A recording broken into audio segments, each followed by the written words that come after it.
Hi there guys, welcome to Tino's World once again. Here we are checking out the Vitara. Arey yaar, please wait for my review at least.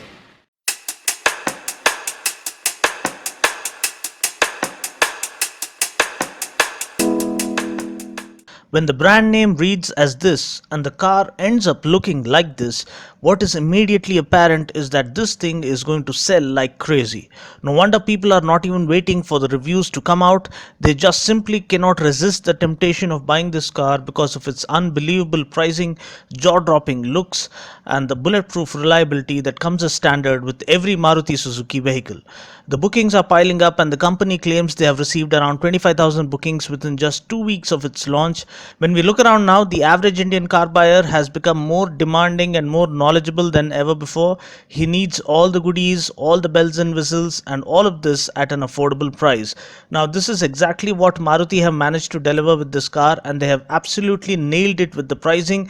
So much so that Ford has had to revise its pricing for the EcoSport.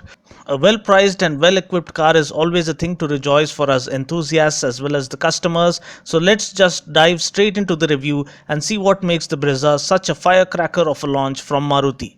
Now, taking a look at its design, the car looks snazzy, sporty, and amazing. The projector headlamps are a first in segment, I believe, for a subcompact SUV. These, along with the bullhorn LED DRLs, lend the car a powerful and striking front end. The front grille seems inspired by that of the XA Alpha concept on which this car is actually based. The front bumper is well sculpted, and the neatly integrated turn indicators and fog lamps enhance the overall sporty look of the car. The front skid plate gives it a nice SUV kind of a look. Coming to the profile, we see that the design scales a whole new level thanks to the contrast colored floating roofline, which manages to give this car a fresh and new age look in this segment. The side-on view of this car reminds me of the Range Rover to some extent, which is good. The strong character line that runs across the body lends the car a chiseled appearance. We do get body cladding all round. The 16-inch wheels come as standard right from the base variant, which is outstanding. We get alloy wheels for the top two variants, and these do look decent enough, although black alloys would have really taken the visual appeal to a whole new level. The outside rearview mirror turn indicators look cool, and the contrast colored C-pillar looks absolutely awesome. At the back, we see the LED guide lights being a part of the tail lamp as well. The rear combination lamps are neatly laid out and go well with the rest of the design. The rear spoiler enhances its sporty character. The prominent chrome badging above the license plate looks classy. The rear bumper is well sculpted too, and we also get a rear skid plate to further enhance its SUV kind of looks. Now, please note that the dealer has made some minor mods like adding decals, extra body cladding, etc. to this particular car. So what you see in the video might not come as standard equipment with the car. Getting inside, we get all black interiors which do look good and go with the sporty design concept of the car. However, the quality of plastics used could have been better. The dash design is very simple and sensible. The seat covers look amazing and are a must have because they do complete justice to the stunning exterior design of this car. At the back, we see that we have decent room for 3 average size adults. The leg room, knee room and headroom is more than sufficient. Also, dimensions wise, the Brezza is longer, taller and wider than the EcoSport. Hence, there is plenty of room available inside. The twin pod instrument cluster is neatly laid out, and just to add a little more bling to it, Maruti have added mood lighting wherein you can change the color of the instrument cluster illumination and also control its brightness. The steering is well sized, and we do get steering mounted audio and phone controls. We do get the regular 7-inch touchscreen Smart Play infotainment system with Apple CarPlay support and satellite navigation. We also get Bluetooth connectivity and voice command features. Talking about the music options, we get FM radio, an SD card reader as well as USB and aux input. Apart from this, the car comes completely packed with features beyond its brim. First up, we get the engine start-stop system with keyless entry. Then we have automatic climate control, and though we do not get rear AC vents, the cabin cooling is decent enough. Also, we get automatic headlamps, rain-sensing wipers, tilt steering, cruise control, electrically adjustable and foldable rearview mirrors, etc. Talking about the storage options available on board, we get more than adequate storage spaces with the Brezza. We get bottle holders on all 4 doors, which is excellent. We get 2 cup holders in the central armrest at the back.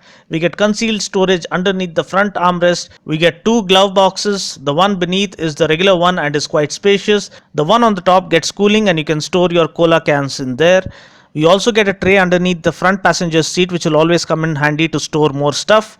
Boot space is 328 liters, which is again decent enough. We do get multiple seat folding options with the 60-40 split seats. We can have one seat down and one seat up as such, or we can have all of them folded flat to make way for maximum room, as you can see for yourself. Talking about the engine specs now, the Brezza only comes in diesel. There is no petrol variant available on offer as of now.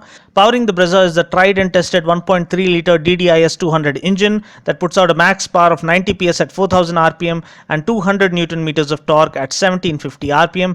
Now this comes mated to a 5-speed manual transmission. The car doesn't get all-wheel drive, it's a regular front-wheel drive. Talking about my test drive experience, the engine is the same unit as the one seen on the Ciaz, with 200 Newton meters of torque being available right from 1750 RPM. There is no noticeable lag apparent. The pickup is quite impressive. Overtaking is also quite easy. The engine is nice and smooth and refined. Despite the pendulum engine mount system as well as noise insulation materials used, the engine noise does creep into the cabin in lower gears. However, it is very negligible and can be expected while driving diesel cars. The gear shifts are smooth and the clutch travel is not too far. The driving experience is extremely pleasant in the city thanks to the turning radius of just 5.2 meters. The steering feel is also quite reassuring. I could not push the car to higher speeds because my test drive was limited to the city limits, but stepping on the gas on open stretches, the car did feel quite stable up to decent cruising speeds. Even the body roll is well controlled such that you don't feel you are inside a washing machine. Braking is confidence inspiring and the suspension setup is very impressive at soaking all the bumps effortlessly. It's neither too soft nor too stiff. Overall, the car offers adequate excitement to match its stunning looks. No wonder it is turning out to be a runaway success. Ground clearance is 198 mm, which is just about adequate for an urban SUV. Fuel tank capacity is 48 liters. Mileage claim is 24.3 kmpl, which is very impressive considering that this is a subcompact SUV. Price ex showroom Hyderabad for the Vitara Brezza starts from around 7.23 lakhs and goes up to 9.94 lakhs for the top end fully loaded variant. So that's pretty much it for now. I just hope you found this video useful. Until next time, this is Dino saying ciao, take care, God bless and drive safe.